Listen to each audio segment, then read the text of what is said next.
Tesla एक ऐसे military weapon पर काम कर रहे थे जो कि 300 से 400 किलोमीटर दूरी पर उड़ रहे किसी भी विमान या समुद्री जहाज को डिस्ट्रॉय कर सकता था। इस वेपन में मर्करी पार्टिकल को एक वैक्यूम चैम्बर में लाइट की स्पीड से भी 50 गुना तेज एक्सेलरेट करवाया जाता। फिर इसे एक लेजर बीम की फॉर्म में टारगेट ऑब्जेक्ट पर डाला जाता और ये बीम उस ऑब्जेक्ट को तुरंत ही जलाकर नष्ट कर देती। लेकिन अफसोस, उनके इस प्रोजेक्ट में किसी ने भी रुचि नहीं दिखाई, क्योंकि उस समय लोगों को डेथ बीम के बारे में बताना किसी साइंस फिक्शन से कम नहीं था और इसी के चलते इस प्रयोग के लिए उन्हें कोई भी इन्वेस्टर नहीं मिला और ये एक्सपेरिमेंट कभी सफल नहीं हो पाया। दूसरा है अर्थक्वेक ऑसिलेटर। निकोला टेस्ला ने अपने पूरे जीवन काल में 300 से ज्यादा पेटेंट अपने नाम किए और कई इलेक्ट्रिसिटी जनरेटर डिवाइस बनाए, जिनमें से एक था ये ऑसिलेटर, जो कि काफी fast up and down movement करके इलेक्ट्रिसिटी जनरेट करता था। एक बार एक्सपेरिमेंट के दौरान टेस्ला ने इसकी फ्रीक्वेंसी को अपनी बिल्डिंग की रेजोनेंस फ्रीक्वेंसी से मैच करवाना चाहा और टेस्ला इसकी फ्रीक्वेंसी को लगातार बढ़ाते गए। फिर एक समय ऐसा आया जब रूम में पड़ी हर चीज वाइब्रेट होने लगी और कुछ समय बाद उन्हें क्रैकिंग की साउंड भी आने लगी। तब टेस्ला को एहसास हुआ कि उन्होंने गलती से एक अर्थक्वेक मशीन बना ली है। टेस्ला ने इस डिवाइस को तुरंत ही बंद करना चाहा, लेकिन ये बंद नहीं हो रहा था।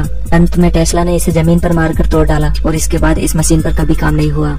तीसरा है वायरलेस इलेक्ट्रिसिटी। इलेक्ट्रिसिटी को वायरलेस ट्रांसमिट करने का सपना आज से 100 साल पहले ही निकोला टेस्ला ने देख लिया था। टेस्ला ने अपनी कड़ी मेहनत और सालों की रिसर्च के बाद एक ऐसा टावर बनाया था जो कि इलेक्ट्रिसिटी को वायरलेस ट्रांसमिट कर सकता था। इसमें टेस्ला अर्थ को एक बड़े कंडक्टर की तरह इस्तेमाल कर रहे थे। जहाँ भी आपको इलेक्ट्रिसिटी चाहिए होती, वहाँ आपको धरती में बस एक लोहे का रोड गाड़ना होता और इसमें टेस्ला ने कुछ हद तक सफलता भी प्राप्त कर ली थी। लेकिन कुछ बिजली कंपनियों के मालिकों ने इस आविष्कार से होने वाले अपने नुकसान को देखकर टेस्ला के इस प्रोजेक्ट की फंडिंग रोक दी, जिस वजह से टेस्ला का ये प्रोजेक्ट आगे नहीं बढ़ पाया और कुछ समय बाद इलेक्ट्रिसिटी को वायरलेस करने के इस आखिरी सपने को भी तुड़वा दिया गया।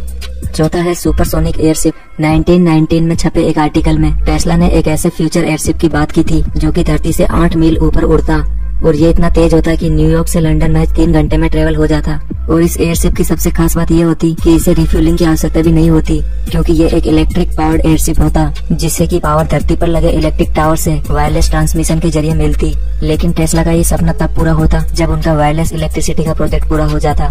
पांचवा है थॉट कैमरा। निकोला टेस्ला ने अपनी एक रिसर्च में पाया कि हमारे दिमाग में चल रहे विचारों की एक पिक्चर हमारे रेटिना पर भी रिफ्लेक्ट होती है, जिसको कि सही एपरेटस के जरिए डिकोड करके एक स्क्रीन पर देखा जा सकता है। अगर ऐसा संभव हो जाता तो किसी के भी दिमाग को रीड किया जा सकता था और बड़े बड़े साइंटिस्ट के दिमाग को पढ़ा जा सकता था और उनकी नॉलेज का इस्तेमाल किया जा सकता था। लेकिन टेस्ला इस पर कोई एक्सपेरिमेंट कर पाते इससे पहले ही उनकी 1943 में डेथ हो गई। दोस्तों, आपको क्या लगता है निकोला टेस्ला के एक्सपेरिमेंट्स अगर सफल हो जाते तो आज की हमारी दुनिया कैसी होती? अपने विचारों में कमेंट बॉक्स में जरूर बताएं और वीडियो पसंद आया तो प्लीज इसे लाइक और शेयर करना न भूलें और ऐसे ही इंटरेस्टिंग वीडियोस के लिए हमारे चैनल को भी सब्सक्राइब करना बिल्कुल न भूलें।